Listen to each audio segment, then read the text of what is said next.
Olá, tudo bem? Eu sou o Paulo Oliveira e eu estou aqui junto com a professora Renata Álvares Gaspar para mais um episódio do Edrincast, nosso podcast para discutir direito internacional e relações internacionais.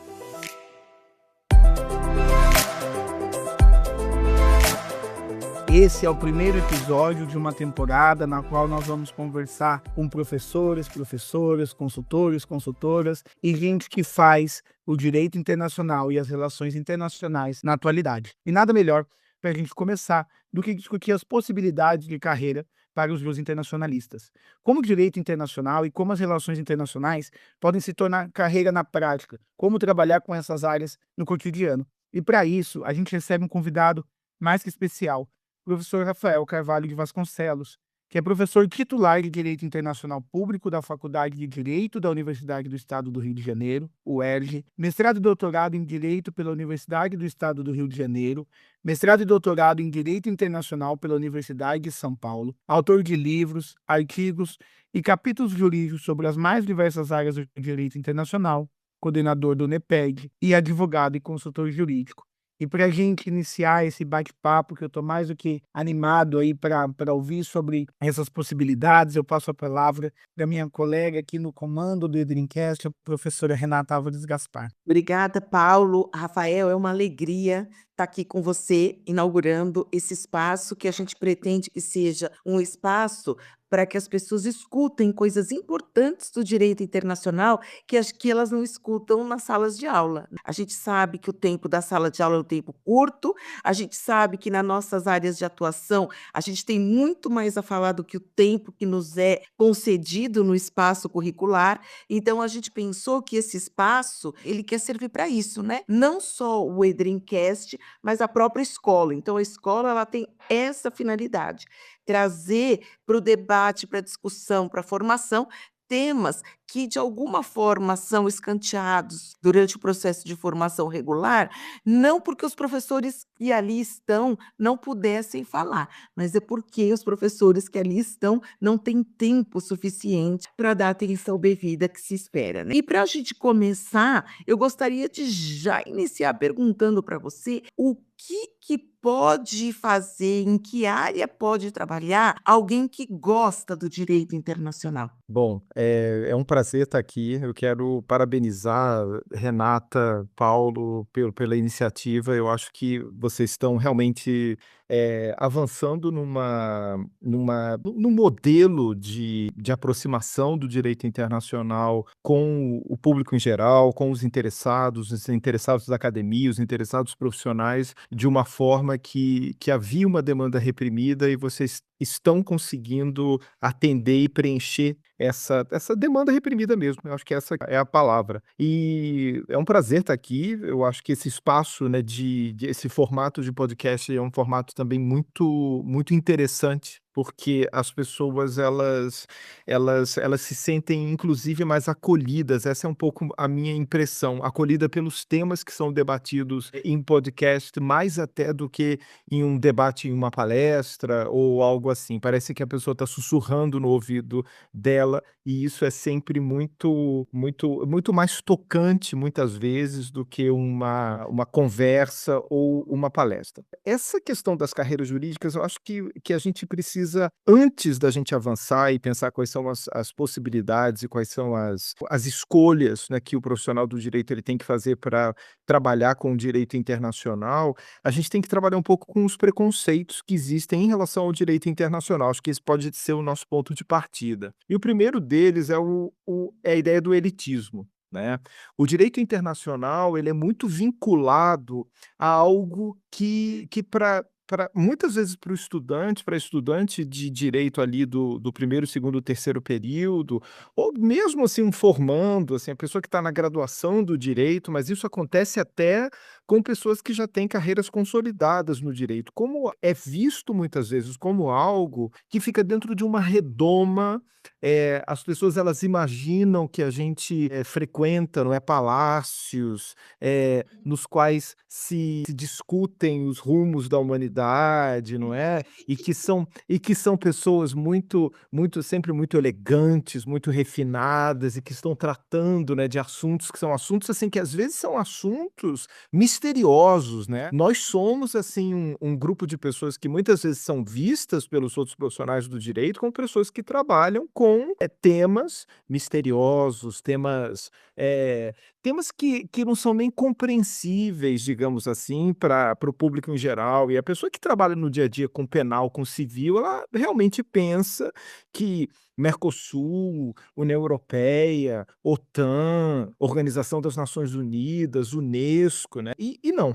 E esse que talvez seja a primeira questão que a gente tem que desmistificar do direito internacional. Existe sim um elitismo, mas esse elitismo talvez venha das necessidades que uma pessoa precisa, das habilidades que ela precisa desenvolver para trabalhar com o direito internacional, que num país como o nosso muitas vezes só são acessíveis quando a pessoa de fato tem recursos. Isso era verdade há 50, 100 anos e atualmente isso tem se modificado no dia a dia, mas a gente precisa demistificar primeiro o elitismo. Eu já chego nessa questão das habilidades que precisam ser desenvolvidas, que dão muitas vezes esse caráter elitista, mas a gente tem que dizer que, na maior parte das vezes, quando a gente está tratando de um contrato internacional, está trabalhando em um contrato internacional, o mais elitista que pode ter em termos técnicos naquele contrato, muitas vezes, é a barreira linguística. É de você ter que conhecer uma língua estrangeira para conseguir fazer a leitura daquele contrato. Porque todo o resto a gente acaba estudando da mesma forma como a gente estuda, reflete e pensa o direito civil, o direito penal, o direito tributário. Eu acho o direito tributário, por exemplo, e eu trabalho bastante com ele, muito mais misterioso do que o próprio direito internacional, né? E quando eles fazem a interface entre eles, né, do direito internacional e do tributário, a parte do tributário que é complexa e misteriosa. A parte do internacional, muitas vezes ela traz uma experiência comparativista ou algo desse tipo. O primeiro mito que a gente precisa combater é o mito do elitismo. A gente não fica tomando champanhe em palácio, a gente fica refletindo a respeito do futuro da humanidade, mas a gente pode muito pouco difere o nosso trabalho, o nosso serviço, como outros de outros ramos do direito. Eu até brinco muitas vezes que o direito internacional privado, e isso é um embate que eu tenho com vários colegas meus, que pode ser que vocês tenham já ouvido isso de mim algumas vezes, ele é basicamente direito civil e direito processual civil, gente. Vamos cair na real. O que tem no direito internacional privado de muito diferente e que traz muitas vezes esse caráter do mistério, né, é o objeto, que é uma relação multiconectada, é o personagem daquela relação jurídica que muitas vezes ele é estrangeiro, ele é de outro ordenamento jurídico, mas as questões que a gente acaba debatendo são questões de direito civil e de direito processual civil. Agora, eu quero voltar nesse elitismo e falar do que traz essa barreira elitista que faz com que, muitas vezes, as pessoas que têm mais recursos ou que tiveram acesso a mais oportunidades em termos de dinheiro mesmo, de grana e de acesso a privilégios, digamos assim, tenham um pouco mais de acesso, sim, ao direito internacional, que basicamente, a pessoa conhecer línguas estrangeiras. Que isso há 100 anos era algo realmente que ficava nas mãos de um grupo extremamente seleto, pequeno de pessoas que conseguiam ter acesso ao estudo de línguas estrangeiras. Naquele momento, o francês, não é, que durante muitos anos a pessoa tinha que dominar o francês quase como um nativo para ser aprovado num concurso público, por exemplo, para o Itamaraty, que tornou o Itamaraty um refúgio de pessoas realmente que vinham de classes sociais mais abastadas. Mas essa realidade é uma realidade que ela se alterou ao longo do tempo, e ao longo do tempo o acesso ao estudo de línguas estrangeiras e o inglês, que é o predominante, né, nos últimos 50 anos, 60, 70 anos, ele se tornou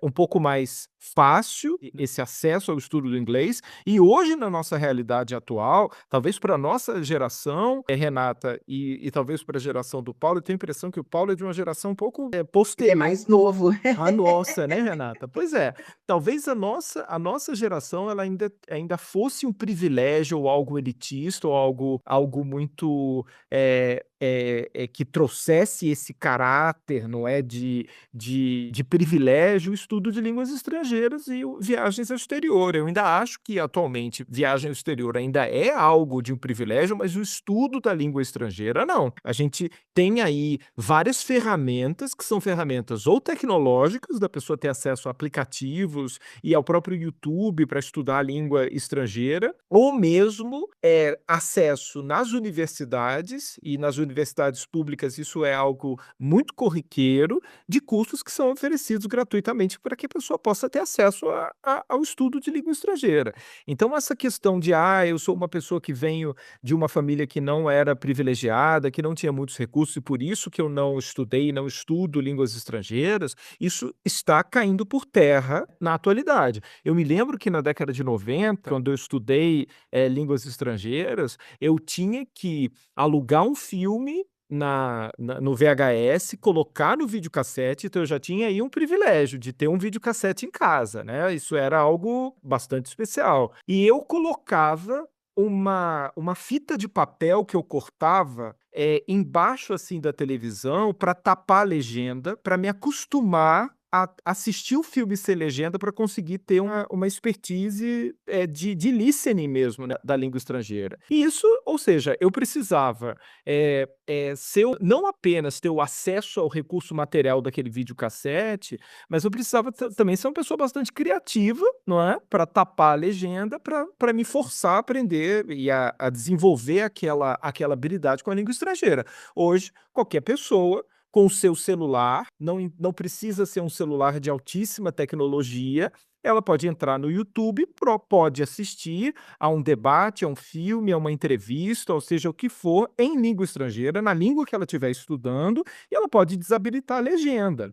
Então, assim, é algo que as desculpas, digamos assim, e olha que eu não sou uma pessoa da meritocracia, hein, gente? Eu tenho muita consciência de que os privilégios, eles criam desníveis muito grande de acesso às pessoas, aos conteúdos, às ferramentas, às coisas, não é? O dinheiro, ele sim é um diferencial que traz e que fomenta privilégios, mas que a pessoa que não tem o recurso, ela precisa desenvolver ou se aproveitar daquilo que está disponível para tentar correr atrás, não é? E eu não sou uma pessoa da meritocracia, eu tenho plena consciência. Eu acho que a primeira coisa que a gente precisa ter é consciência dos nossos privilégios. Então, eu acho que, por exemplo, o videocassete em casa era um privilégio que eu tinha nos anos 90. A gente precisa ter isso muito claro.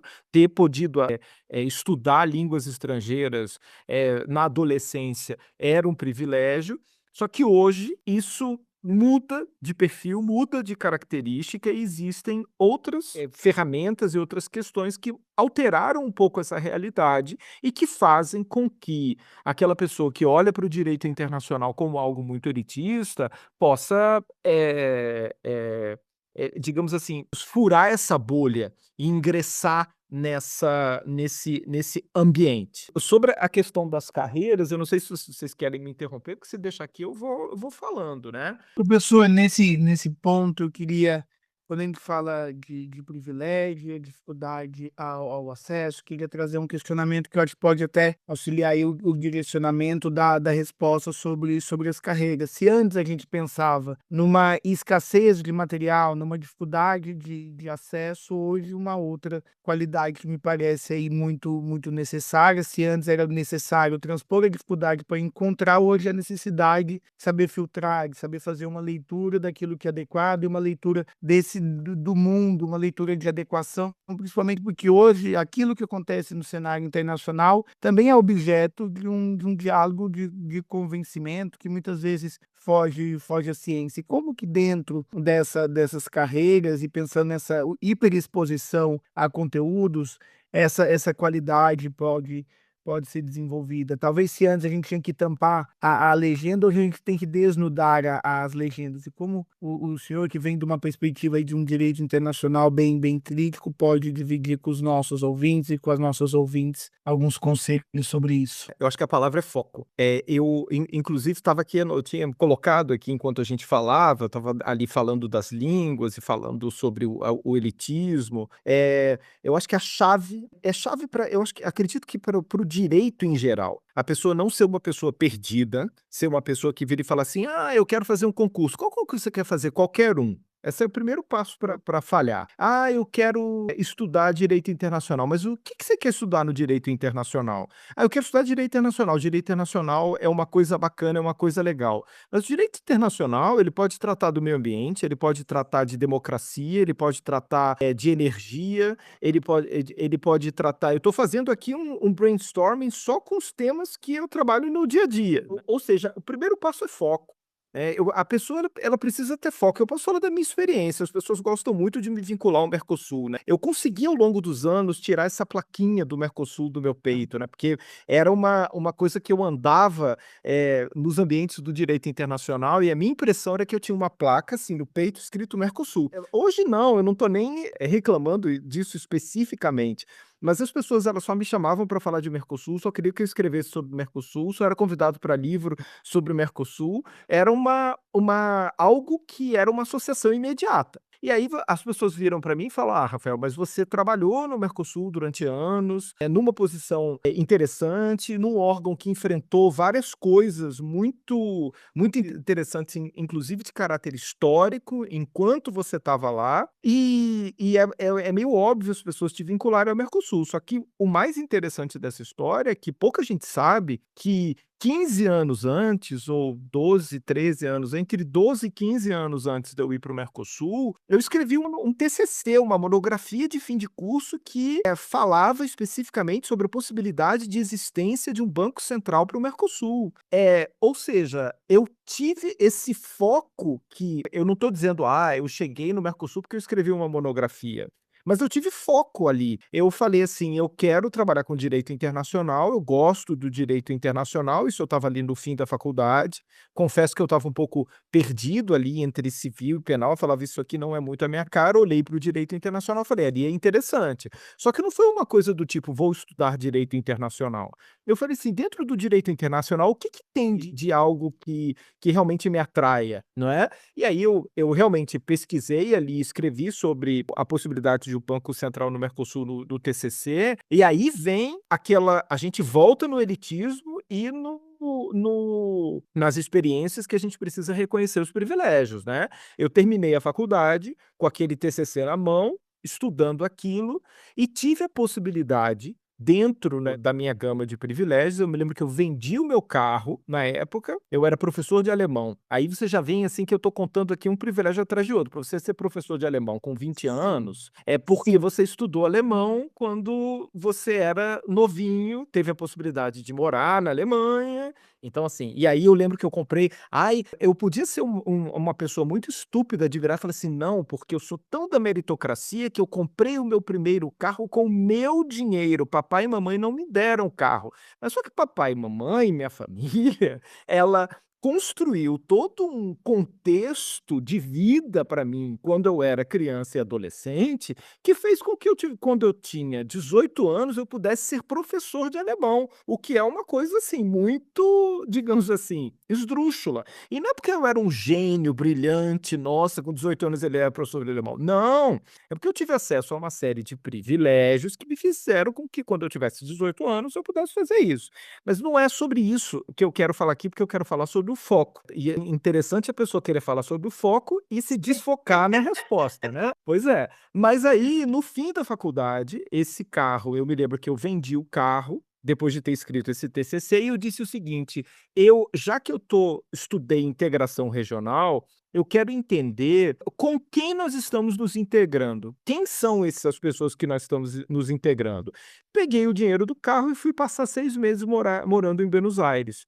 Não fui fazer nenhum curso específico na UBA, mas consegui me matricular na UBA como aluno externo, assim, visitante, e eu passei 6 meses morando em Buenos Aires e conhecendo os argentinos. volto dali, com uma perspectiva muito clara do que era integração regional, e aquilo ali foi tocando toda a minha trajetória posterior, até o mestrado, até os temas de doutorado, e que fizeram com que eu fizesse um concurso em 2011 e fosse parar na diretoria, ser o diretor do Tribunal do Mercosul, né, o secretário do Tribunal Permanente de Revisão.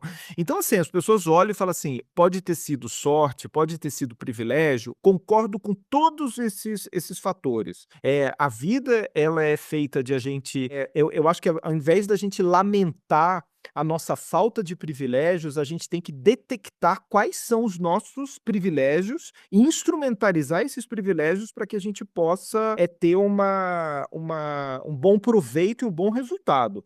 Porque, por exemplo, se uma pessoa se você já é um homem branco, você já tem aí um privilégio que você pode se aproveitar dele. Você fala qualquer bobagem que você acaba sendo ouvido pelas pessoas. Aí se você se compara esse homem branco com uma mulher branca, esse homem branco ele tem vantagem, só que aquela mulher branca, em relação a uma mulher negra, ela tem um privilégio de ser branca. Então ela precisa compreender e usar, não é essa com essa consciência, né, que é muito importante, mas, usar isso e entender quais são os seus privilégios e trabalhar neles, assim, para que você consiga ter os seus êxitos. Mas voltando à questão do foco, você precisa ter foco. Se você vai estudar, vou estudar direito internacional, mas o que você gosta no direito internacional? É meio ambiente? Então você precisa entender, dentro daquela questão ambiental, primeiro estudar muito para compreender e para saber do que você está falando e usar os privilégios ou aquilo que está disponível na sua vida para que você possa acessar aquele tema,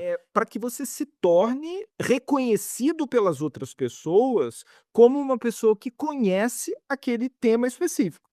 É muito difícil na nossa área ou em qualquer área, e principalmente no direito internacional, você olhar para alguém e falar assim: aquela pessoa ele é um expert em direito internacional. A gente não, a gente olha para as pessoas e quando eu tenho um problema, uma questão, vamos usar o meio ambiente, de meio ambiente, tem umas 3 ou 4 pessoas da nossa área do direito internacional que eu sei que são experts naquele assunto e que eu vou a elas para pedir conselho, ajuda, dica ou coisa desse tipo. Então, assim, e essas pessoas elas só chegaram lá porque elas tiveram foco. Elas construíram uma carreira dentro daquela temática. Então, assim, eu acredito que o primeiro assunto era o elitismo, a gente precisa combater isso no direito internacional com as ferramentas que existem, sem deixar de reconhecer que determinados privilégios eles facilitam o acesso das pessoas ao direito internacional. E a segunda dica é a dica do foco. A pessoa ela tem que se focar. Ela é uma dica que ela serve para todas as áreas do direito, eu acredito, mas no direito internacional, isso para mim, ele é muito extremo.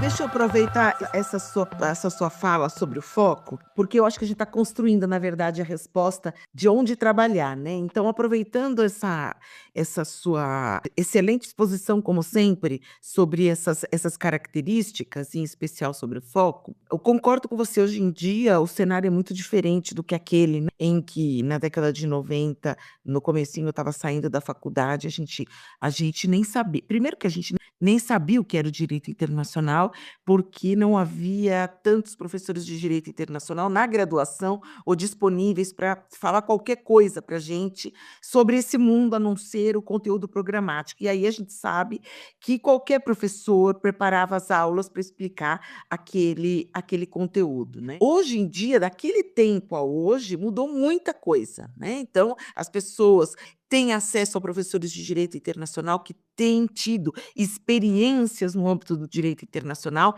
seja uma experiência como essa que você nos contou, assim que você saiu da faculdade para encontrar o seu foco, você foi querer conhecer de mais perto um recorte desse ambiente que você pretendia se dedicar, ou seja mesmo por todas as outras questões, congressos que estão muito mais à mão dos alunos. cursos extras que estão muito mais à mão dos alunos, né? Então, eu acho que a chave, talvez, dessa questão do foco esteja em associar o que você pretende fazer com experiência vital. Então, não dá para a gente dissociar de ser como quando a gente é pequeno, que alguém pergunta: o que que você vai querer se dedicar? Ah, eu quero ser bombeiro, eu quero ser médico. É uma dissociação completa com a sua experiência vital, né? O que deveria mudar quando a gente está crescendo. E aí, eu queria perguntar para você que conselho você daria para alguém que está buscando entender isso, para ver se reconhece nisso, que tipo de experiência, que tipo de lugares essa pessoa tem que ir, pensando aqui numa de suas atividades que eu adoro, que é estar à frente do NEPED, que é o núcleo de pesquisa. Então, pensando nisso e no que o próprio NEPED faz, quais as possibilidades desse aluno, que ele chegou no meio da faculdade, por alguma razão ele se deparou com alguma área internacional do direito, seja qual ela for, e ele começa a olhar para isso, ele precisa se aproximar dessa experiência. O que você diz que ele precisa fazer para fazer esse recorte e ver se é o que ele gosta mesmo e ter foco, digamos?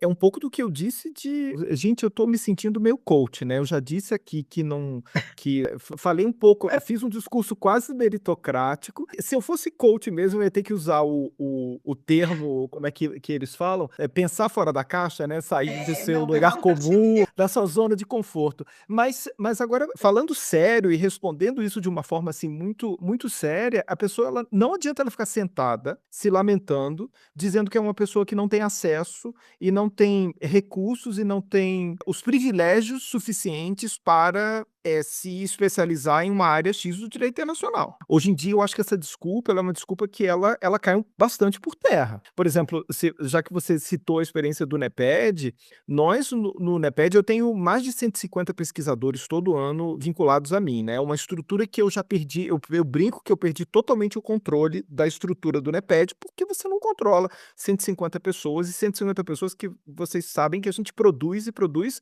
muita coisa, né? Técnica, né? Tem muito produto, muito robusto no fim das contas e sempre ao final do ano. Mas eu vou contar para vocês uma história, porque como é que o NEPED funciona? O NEPED funciona de forma 100% virtual. Então, não são. A gente abre o processo seletivo em março e a gente tem pessoas que se apresentam nesse processo seletivo que são do Brasil todo e do exterior. Então, como tudo funciona virtualmente, eu nunca conheço as pessoas pessoalmente. Eu só conheço por reunião virtual. E as pessoas, elas se conhecem virtualmente. E aí eu só quero falar isso para contar para vocês um episódio, que isso aconteceu há uns 2 anos, mais ou menos, que um pesquisador que ficou durante 2 ou 3 anos vinculado ao NEPED, nesse esquema 100% virtual, ele era do interior de um estado que não é um estado central do Brasil, e aí é uma outra questão também, né, que a gente fica nesse eixo Rio-São Paulo, achando que só aqui que a gente pesquisa direito internacional, e não é não. E esse pesquisador, ele era de uma cidade do interior de um estado que não era um estado, digamos, reconhecido como daqueles estados privilegiados do Brasil, já que a gente está falando de privilégio. E ele saiu do NEPED e ele mandou uma mensagem que foi uma mensagem muito tocante, muito emocionante, ele dizendo: professor, o senhor não sabe o impacto que o senhor teve na minha vida, porque antes de entrar no NEPED, eu achava que eu não ia ter, pela qualidade da instituição que eu estudava, no interior, que eu não ia ter acesso e não ia poder estudar temas de direito internacional. E o senhor mostrou que a minha questão geográfica, ela não era uma barreira. E hoje eu tenho uma visão de horizontes de mundo muito mais ampliada, que fazem com que eu perceba que estar onde eu estou geograficamente não significa que eu não posso ter acesso a temas, a conteúdos e a debates de alto nível a respeito dos mais diversos temas. Então, eu acredito que é muito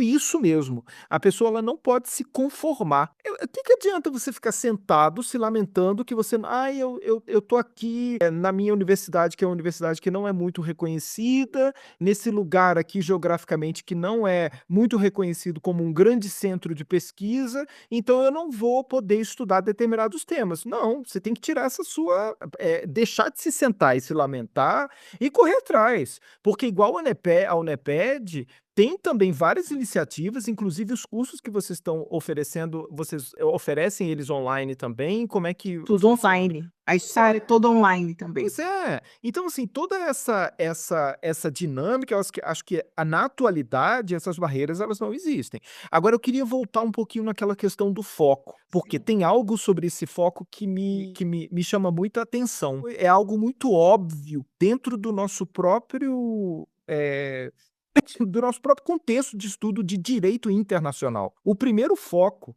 e aqui eu tô entrando de novo em contradição, gente. Bem-vindo ao mundo, né, Rafael? Porque o da existência é contraditória por natureza, né? Pois é, mas eu sou contraditório, assim, enfim, é muito chocante isso. Mas, assim, porque eu vou falar para as pessoas que elas precisam se focar. E o primeiro foco óbvio do direito internacional, ela tem que saber se ela vai para o direito internacional público ou para o direito internacional privado. Porque não me venham com essa de convergência. Ah, existe uma convergência porque são duas áreas do direito, dentro do direito internacional, que elas se comunicam de forma apenas lateral, né? E as pessoas elas têm que entender que se você virar internacionalista e você for estudar Organização das Nações Unidas e Mercosul, provavelmente você vai cair no direito internacional público. Mas olha que no Mercosul você pode ir no privado também se você se especializar nas relações privadas internas do Mercosul. Mas vocês estão vendo? A pessoa ela tem que olhar e virar e falar assim: eu vou tratar dos temas políticos do Mercosul, ou seja, da adesão da Bolívia ao Mercosul, da situação jurídica da Venezuela no Mercosul, ou eu vou estudar a proteção do consumidor no Mercosul. Aí você precisa ter esse foco para que você possa estudar Mercosul e dentro do tema Mercosul você decidir, definir para qual lado você vai. Essa estratégia ela é uma estratégia que ela vai possibilitar que o pesquisador ou a pessoa que está ouvindo a gente que queira estudar direito internacional, ela vá ter mais chances de sucesso profissional na sua área. Porque se ela só estudar Mercosul e ficar muito vago esse estudo Mercosul, ela vai acabar perdendo o timing para alguém que estuda consumidor no Mercosul e que vai ter um cliente que seja uma pessoa que foi lesada numa relação jurídica consumerista transnacional no Mercosul. Ou vai perder a oportunidade de trabalhar num cargo no Mercosul se ela não estudar o Mercosul profundamente em termos de direito internacional público. Então, esse foco, ele é um foco que na nossa área, ele acaba sendo um foco o primeiro foco muito óbvio. E eu disse a vocês, né, que eu sou muito contraditório, porque eu sou as duas coisas, né, gente? Eu trabalho academicamente muito com o direito internacional público, eu sou titular de internacional público da UERJ. A maior parte dos temas do próprio Uneped são temas de internacional público. A Renata acompanha bastante, eu vivo por aí fazendo observação eleitoral, por exemplo, estudando democracia. Ano passado eu era especialista em Amazônia, né? Fui para o Amapá, para Roraima. Aliás, Roraima eu tenho um apreço incrível por aquele estado. E esse ano o TSE me chama agora para falar de acessibilidade, ou seja, são temas de público, né? E no meu dia a dia de advocacia, os meus temas são de direito internacional privado, né? É contrato, é energia. Acaba que eu tô aqui falando com vocês e conversando com vocês, falando, a pessoa precisa ter foco, e eu aparentemente sou uma pessoa um pouco desfocada, ou multifocada, digamos assim. Agora, esse meu multifoco, digamos assim, ou essa possibilidade que eu tenho nessa altura do campeonato da minha vida de me permitir a ter um pé no direito internacional público e o outro no direito internacional privado,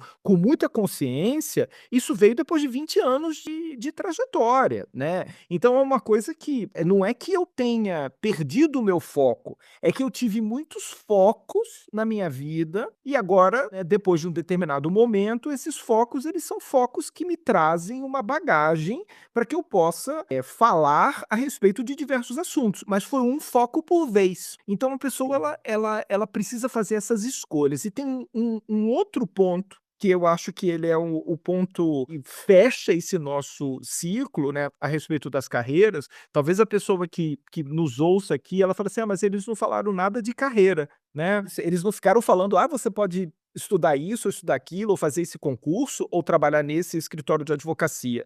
Mas a gente falou que a pessoa, ela que o direito internacional, ele parece elitista, mas esse elitismo, ele pode ser quebrado. A gente falou que língua é muito importante, então, assim, a pessoa tem que sentar e quebrar o elitismo pela língua, é isso mesmo, é sentar e começar a estudar espanhol, inglês. Ah, inglês é uma coisa que não tem acesso, estuda espanhol, que é um pouco mais parecido com o português, já é o primeiro passo que você dá na sua vida.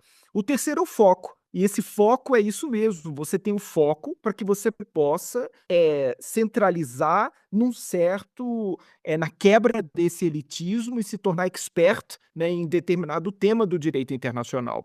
E aí tem o quarto elemento que eu acho fundamental, você precisa ser uma pessoa diplomática. Quem me acompanha em rede social, e a minha rede social é fechada e só tem basicamente meus amigos e alunos, é muito pouca gente. Vê uma pessoa que tem muita opinião mesmo, porque sou uma pessoa que na mesa de bar eu tenho opiniões, mas só que no meu contexto profissional, ou seja, quando eu vou escrever, quando eu vou dar uma palestra, dentro de sala de aula eu sou escola sem partido ao ponto de que depois de uma determinada eleição que houve há uns 2 anos, um grupo de 5 alunos me pararam no corredor e perguntaram: "Professor, em quem que o senhor votou?" Porque a gente está tendo esse debate em sala de aula sem saber, porque eu atiro para todos os lados criticando todo mundo, eu não estou ali para ficar passar pano para ninguém e para dizer que o mundo ele é uma maravilha não. Você consegue muito claramente dizer que o Hamas tem características terroristas e que Israel pode estar cometendo ali claramente crimes de guerra na faixa de Gaza. São 2 coisas, são 2 críticas que elas são plenamente possíveis de ser feitas e mas dentro desse contexto, você precisa ter algumas habilidades no direito internacional. Então, quando a gente olha para o elitismo, a gente acha que o direito internacional ele é muito diplomático, a pessoa ela tem que ser muito e ela tem que ser diplomática. Você precisa, nas suas relações do direito internacional, tirar um pouco a vestimenta das suas ideologias para que você possa circular no direito internacional com mais conforto, digamos assim. Aí eu conto para vocês um episódio do ano passado, né. Em julho, eu estava em Caracas nas eleições, né, acompanhando as eleições venezuelanas. Fui convidado pelo Conselho Nacional Eleitoral, ou seja, eu estava lá como se fosse, assim, um convidado dos comunistas, como diriam, assim, em termos ideológicos. Só que eu fui convidado por uma questão técnica. Porque eu sou uma pessoa que me dedico a pesquisar processos eleitorais e que já criei uma certa dentre as coisas que eu pesquiso, né, consolidei uma desses focos, por exemplo, na democracia. Volto de Caracas e 2 semanas depois, eu sou contactado pelo Partido Republicano, que de comunista não tem nada, norte-americano, para ir com eles para fazer uma observação eleitoral, num determinado país africano. Aí eu não vou ter mais detalhes, sobre isso. E aí eu digo a vocês, fica claro aqui o que eu quero dizer, você não pode, em hipótese alguma, em termos profissionais, confundir as suas ideologias, aquilo que você acredita, com a técnica que você apresenta. Você pode muito bem ser técnico e ter consciência de que você tem padrões ideológicos, que você tem, e faz escolhas políticas, só que neutralizar essas escolhas políticas no momento em que você está tratando dos temas técnicos que você trabalha. E isso no direito internacional é potencializado. E é potencializado porque quanto mais técnico você é e menos ideológico você mais você sobrevive, digamos, ao longo dos anos tratando do mesmo tema. Porque se você adota uma postura muito panfletária naquela técnica que você domina do direito internacional, você sobrevive a um determinado momento político. No próximo momento político, você não é mais um expert naquele assunto, porque o foco que é dado àquele tema ele foi alterado e você ficou marcado pelo aquele foco anterior. Então isso do diplomata né, de você ter uma diplomacia, de você ter um olhar blasé a respeito das coisas, e você ser uma pessoa que, na sua rede social fechada com seus amigos e na mesa de bar, você pode xingar e brigar e dar todas as suas opiniões. Mas quando você for fazer um parecer técnico, quando você for fazer um relatório, você tem que descrever aquilo que é observado e a forma como aquilo que é observado se contextualiza com aquilo que você estuda, né, e com aquilo que você pesquisa. Eu acho que essa é uma outra dica. Então, o que que a gente tem em termos de carreira? A pessoa ela primeiro tem que ter o foco. Passou a barreira linguística, ela fala: "Eu gostaria muito de trabalhar com contratos com viés internacional". Senta e pesquisa e estuda. Agora, a pessoa vai trabalhar com contratos, com que tipo de contrato? Vai ser contrato comercial? Vai ser contrato relacionado ao comércio exterior? Vai ser contrato relacionado a algum tipo de investimento específico em alguma área específica de atividade? E aí, a pessoa ela precisa de novo ter esse foco.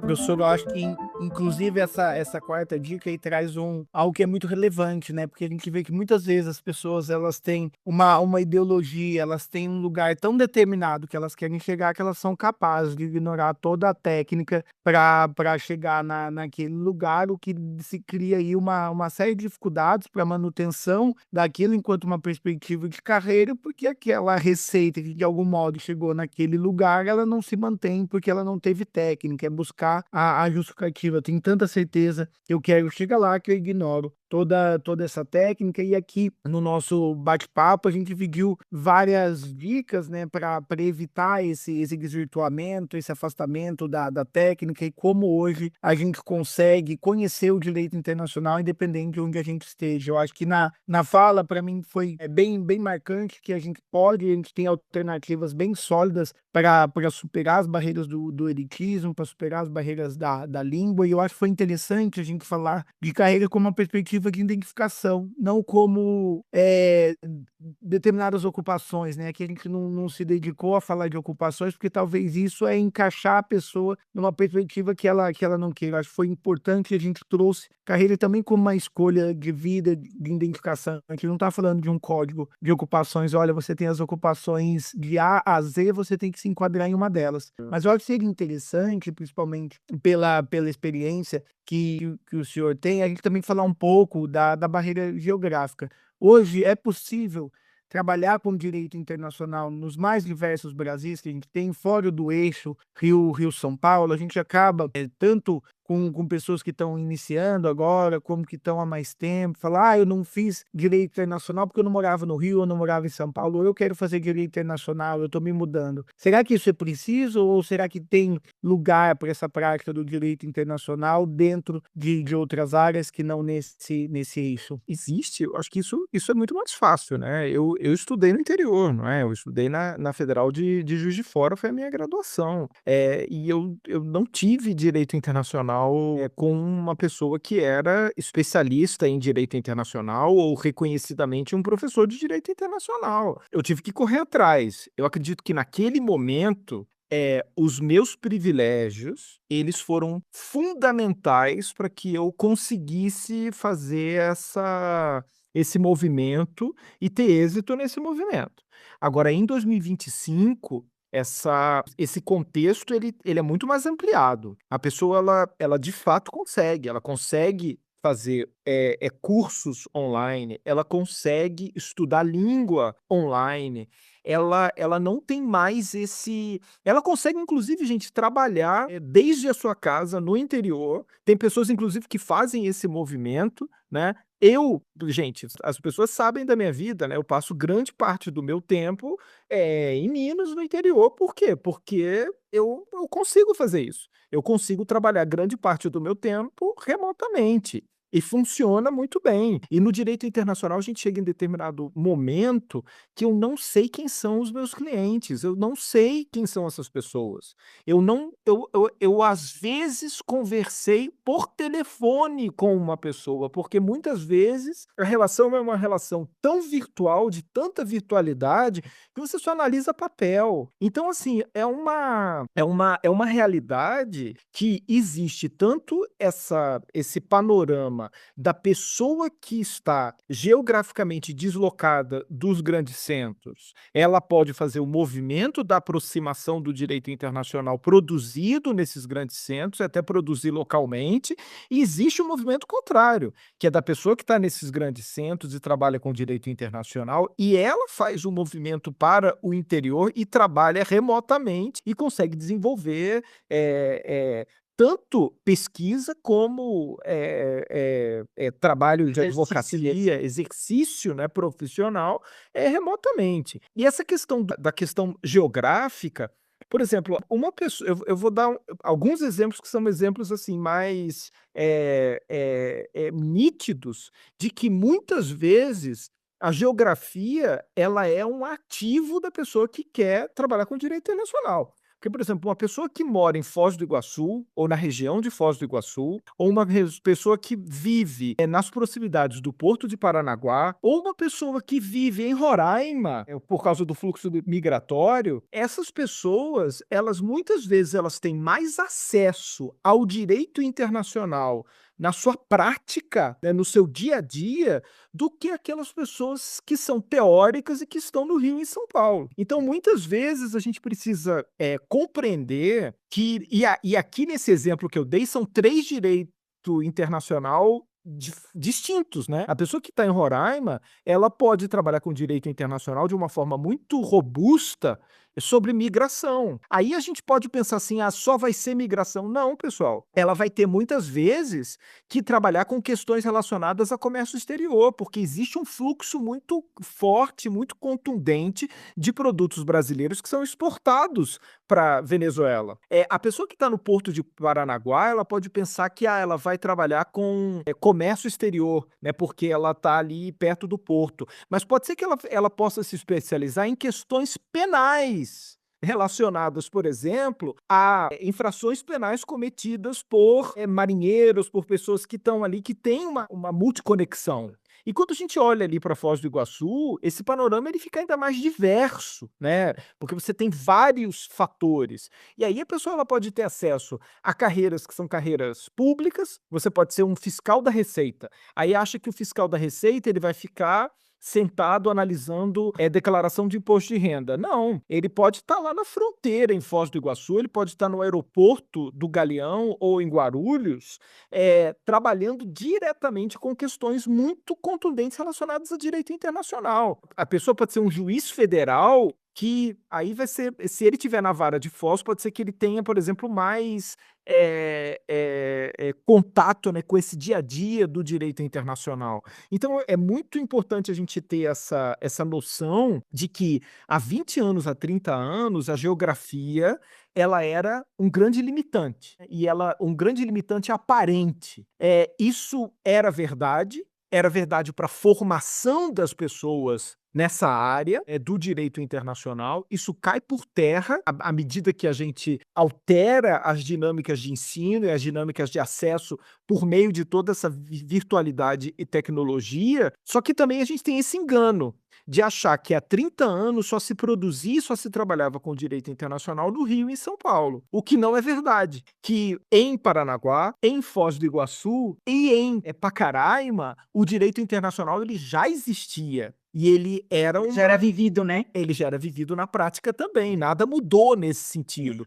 Então a gente precisa ter essa percepção, né? Onde a ausência dele também é mais sentida, né? Se a gente pensar principalmente no direito internacional privado, quando as pequenas e médias empresas que se inserem no comércio internacional e acabam se vinculando a contratos que são muito complexos do ponto de vista da sua administração, porque faltou ali o internacionalista, alguém que fosse capaz de enxergar aquele contrato com uma perspectiva. E essa empresa, muitas vezes, ela não vai procurar escritório da capital, por uma falta de afinidade, por não acreditar, ou por até mesmo acreditar que os honorários vão ser ali incompatíveis, né, com aquilo que se mostra necessário e plausível para a realidade. Às vezes uma cláusula de arbitragem num contrato de uma empresa pequena é que ela não tem noção de que, na verdade, ela vai acabar podendo ser lesada e não vai ser viável economicamente fazer o uso, não é, daquela arbitragem no momento que ela for essa lesão. Ou mesmo eleição de foro, né? Como a gente tem um certo engano a respeito de eleição de foro, de qual seria o melhor foro para as partes. No contrato internacional, isso tem uma dimensão muito diferente. Então, a gente estudar isso e se especializar nisso, isso não pode ser uma prerrogativa de quem vive nos grandes centros, né? Isso tem que ser algo. Isso pode ser muito bem estudado para uma pessoa que mora em Boa Vista. A gente conhece vários internacionalistas, inclusive, né, Renata e Paulo, que estão de Boa Vista, e essas pessoas elas têm a prática lá, muitas vezes muito mais do que um internacionalista que mora em São Paulo do que mora no Rio, né?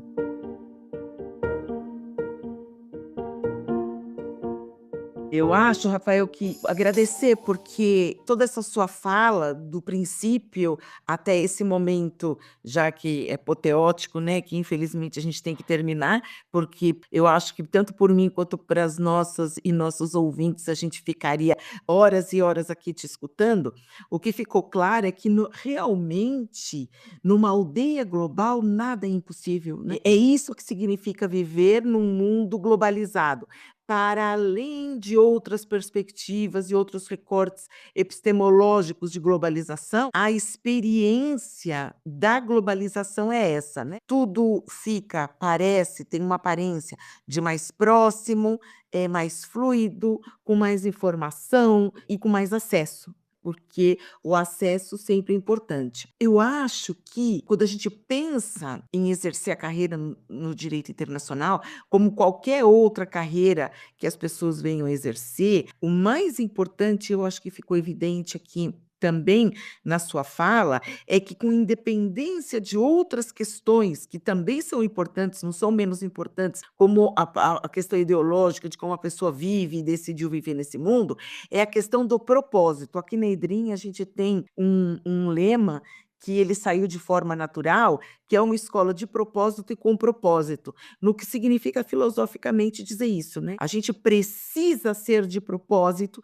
e para ser de propósito, a gente tem que fazer as coisas com um propósito, né? E essa sua fala sobre foco, sobre iniciativa, sobre romper e utilizar as ferramentas que tem para maximizar suas possibilidades, ela vai ao encontro disso. Então, eu queria agradecer demais você ter aberto um lugar na sua agenda, que a gente sabe que não é uma agenda simples, para conversar com a gente sobre isso. E queria te devolver a palavra para uma palavra final. O que você diria em termos de palavra final para todas e todos que estão nos ouvindo agora? Bom, primeiro quero agradecer, né, Renata e Paulo, pelo convite, e a minha mensagem era muito simples, assim: o direito internacional ele é para todos e todas. O direito internacional ele é possível. Assim, o direito internacional ele não é um mistério, ele não é misterioso, né, ele não é algo inatingível, ele não é algo que só é discutido e trabalhado nos grandes palácios, não é, ou de forma oculta, não é filme de espião, sabe, não é isso que é o direito internacional. O direito internacional, ele muitas vezes é uma coisa mais corriqueira, é você resolver um problema de alimentos, de uma criança que tem pais, conectados a ordenamentos jurídicos diferentes. É você, resolver muitas vezes uma questão simples de um contrato de câmbio de uma determinada, sociedade empresária. É você resolver muitas vezes ou atrair investimentos, no setor energético brasileiro. Isso é que é direito internacional. Direito internacional ele tem muitas possibilidades, eles são vários, temas, não é? E aí que vem essa exigência do foco. E dentro dessa exigência do foco, uma exigência que não é de neutralidade, porque nós não somos seres neutros, mas é uma exigência de você ter um apreço pela técnica e muitas vezes abrir mão de questões que você é muito convencido delas para que você possa colocar essa técnica em prática. Eu acho que essa que é a minha mensagem final. Quero agradecer aí por esse diálogo. A gente teve bastante oportunidade para reflexão. Tenho certeza que quem nos ouve também não vai deixar de algum modo, refletir sua própria carreira, né? Acho que volta ao que a professora Renata trouxe bem no início, né? Muitas vezes a gente pergunta por uma criança o que ela quer ser quando crescer, e a resposta é uma profissão. Eu acho que é uma oportunidade para a gente refletir o quanto a gente tem dado de espaço para o propósito das nossas carreiras. Gostaria de convidar os nossos ouvintes, as nossas ouvintes, para se inscrever, para receber as notificações quando os próximos episódios forem publicados, e agradecer especialmente ao professor Rafael Vasconcelos, nosso primeiro convidado aí, quem muito admiro, aprendo muito com ele em diversas instâncias, e acho que isso é o interessante de vários convidados que vão estar aqui, são professores dentro e fora da sala de aula, pela oportunidade de estar aqui com a gente e com aqueles que nos ouvem.